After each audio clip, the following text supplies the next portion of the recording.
Good morning. My name is Jen Spitta.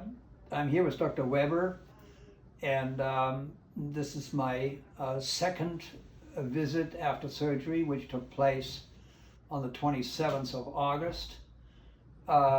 He certainly promised, maybe he under-promised, but he certainly over-delivered.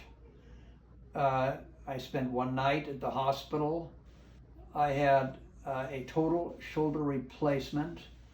And of course, there's always the possibility that something might go wrong. And the result was I was brave enough to follow his advice and undergo that surgery, and it came out absolutely fantastic. We are now almost a month and 3/4 into the surgery, or past the surgery for that matter, and I would say I have about 90 to 95% of total motion. It is absolutely incredible.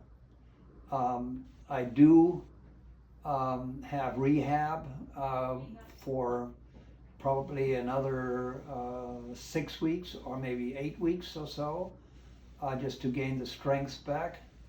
But it is absolutely incredible. So this is about all I can tell you. Hopefully you follow Dr. Weber. He has turned out to be a miracle worker. So that's it. Thank you. All right.